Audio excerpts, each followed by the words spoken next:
آج انشاءاللہ تعالی ہم سورۃ الاعراف کی آیت نمبر 131 سے لے کر 133 تک پڑھتے ہیں اور اس کو سمجھنے کی کوشش کرتے ہیں۔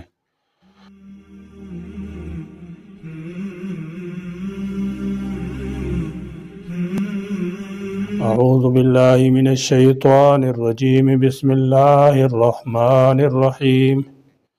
فَإِذَا جَاءَتْهُمُ الْحَسَنَةُ قَالُوا لَنَا هَٰذِهِ وَإِن تُصِبْهُمْ سَيِّئَةٌ يَطَّيَّرُوا بِمُوسَىٰ وَمَن مَّعَهُ أَلَا إِنَّمَا طَائِرُهُمْ عِندَ اللَّهِ وَلَٰكِنَّ أَكْثَرَهُمْ لَا يَعْلَمُونَ۔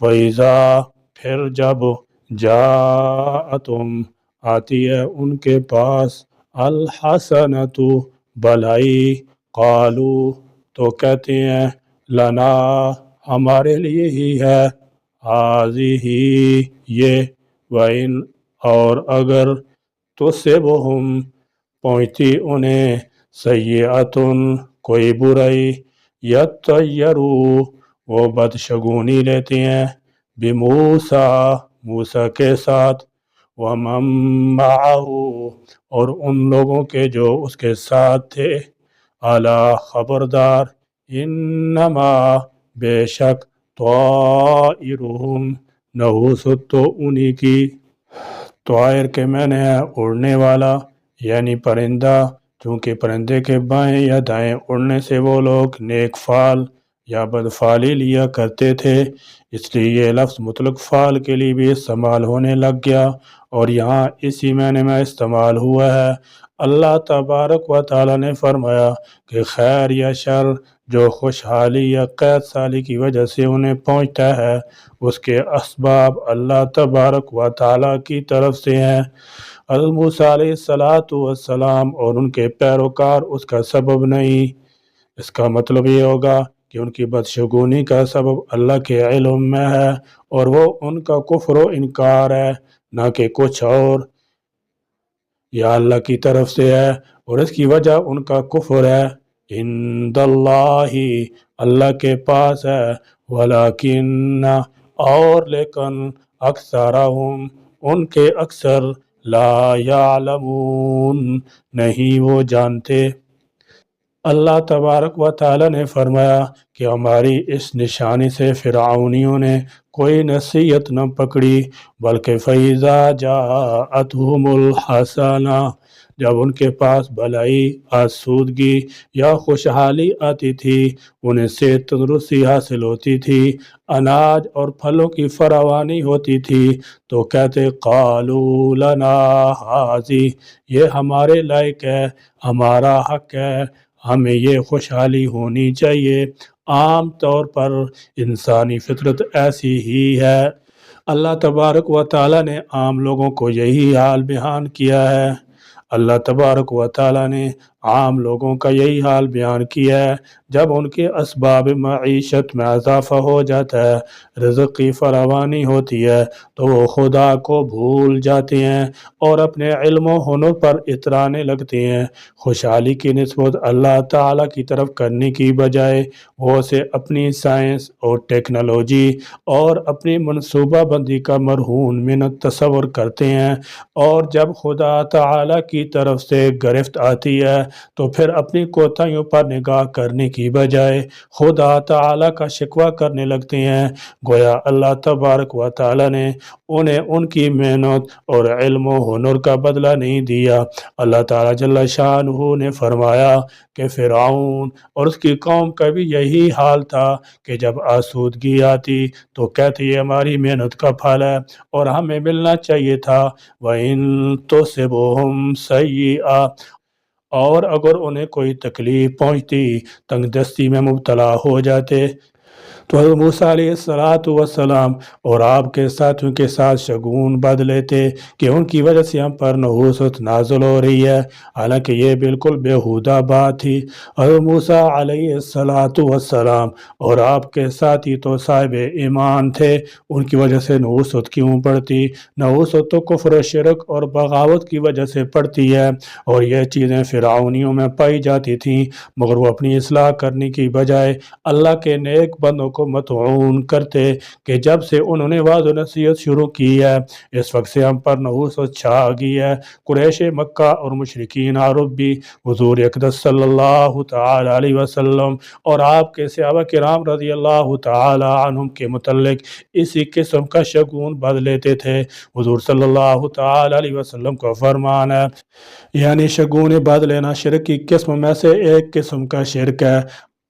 عرب لوگ پرندوں کو اڑا کر ان سے نیک یا بد شگون لیتے تھے، یا اگر سامنے سے کوئی خلاف طبع جانور آ جاتا تو اسے بھی شگون بد پر محمول کرتے۔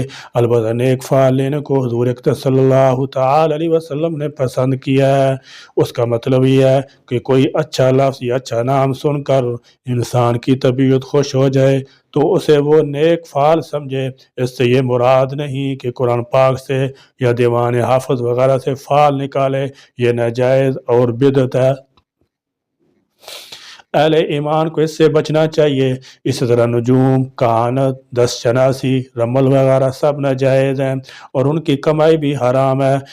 یہ ویسی تنبیہات ہیں جن کے ذریعے اللہ تبارک و تعالیٰ چھوٹے موٹے عذاب بھیج کر لوگوں کی آزمائش کرتے ہیں کہ وہ اللہ کی طرف رجوع کرتے ہیں یا نہیں۔ ان تنبیہات کا نتیجہ بھی ان کے حق میں صفر ہی رہا۔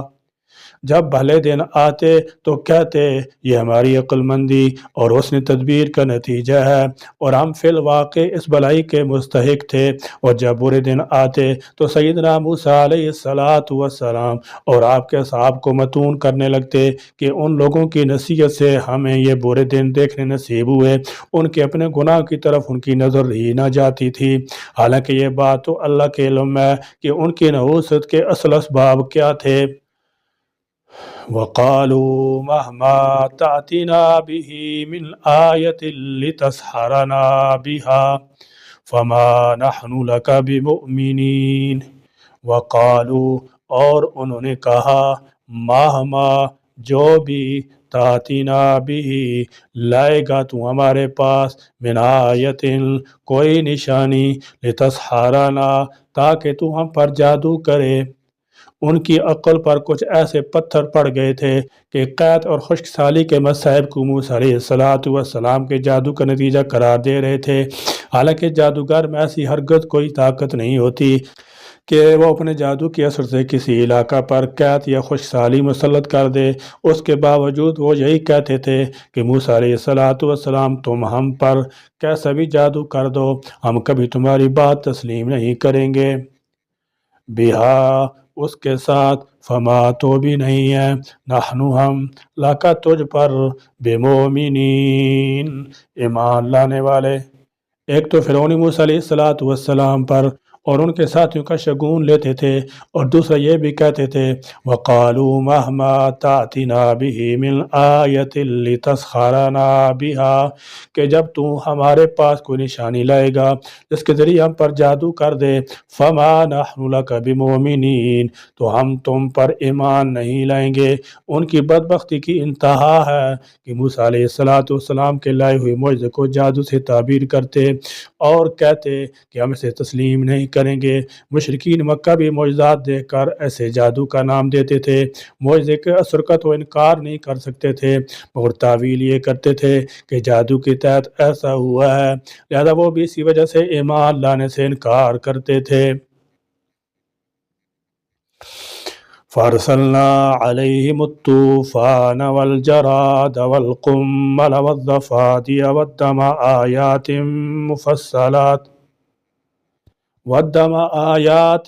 مُفَصَّلَاتٍ فَاسْتَكْبَرُوا وَكَانُوا قَوْمًا مُجْرِمِينَ۔ فَأَرْسَلْنَا چنانچہ ہم نے بھیجا علیہم ان پر الطوفان طوفان فرمایا جب فرعون اور اس کے حواری سرکشی میں حد سے بڑھ گئے، فرسلنا علیہم الطوفان، تو ہم نے ان پر طوفان بھیج دیا۔ طوفان کا لفظ عام طور پر پانی کے بہتات پر بولا جاتا ہے۔ جب بارش کی کثرت ہو یا دریا اور ندی نالے کناروں سے بہہ نکلیں جس کی وجہ سے لوگ گھروں میں محصور ہو جائیں یا پناہ لینے کے لیے محفوظ جگہوں پر جانا پڑے تو یہ طوفان کہلاتا ہے۔ تاہم مجاہد کی روایت کے مطابق امواج کی کثرت کو بھی طوفان سے موسوم کیا جاتا ہے۔ طاعون یا ہیضہ وغیرہ کی وبا پھیل جائے جس سے کثیر تعداد میں اموات واقع ہوں تو ایسے حادثہ کو بھی طوفان سے تعبیر کیا جاتا ہے۔ تاہم عام طور پر پانی کی کثرت کو طوفان کہا جاتا ہے، جیسا کہ حضرت نوح علیہ السلام کے زمانے میں آیا تھا۔ فرمایا ایک تو ہم نے ان پر طوفان بھیجا، والجرادہ اور ٹڈی دل، اور دوسرا والجرادہ ٹڈی دل کی آفت بھی مسلط کر دی۔ جب کسی علاقے میں ٹڈی دل کا حملہ ہوتا ہے تو تمام فصلیں تباہ ہو جاتی ہیں۔ ٹڈی دل سارا سبزہ چٹ کر جاتا ہے۔ اس کے حملہ سے بچاؤ کے لیے قومتی سطح پر تدابیر اختیار کرنا پڑتی ہیں۔ تو جہاں ٹڈی دل نازل ہوتا ہے وہاں بھی قحط واقع ہو جاتا ہے، کیونکہ یہ چھوٹے چھوٹے پرندے تمام فصلوں اور پھلوں کو کھا جاتے ہیں۔ اللہ تبارک و تعالی نے فرمایا کہ اس کے علاوہ ہم نے ان پر والقمل بھی ارسال کیا۔ قمل کے مختلف معانی بیان ہوئے ہیں۔ بعض نے سے جوئیں مراد لی ہیں جو انسانوں کے جسم میں پیدا ہو جاتی ہیں، بعض نے چیچڑیاں کہا ہے جو جانوروں کو چمڑ جاتی ہیں، اور بعض فرماتے ہیں کہ اسے سسری یا گھن مراد ہے جو اناج کو کھا جاتا ہے۔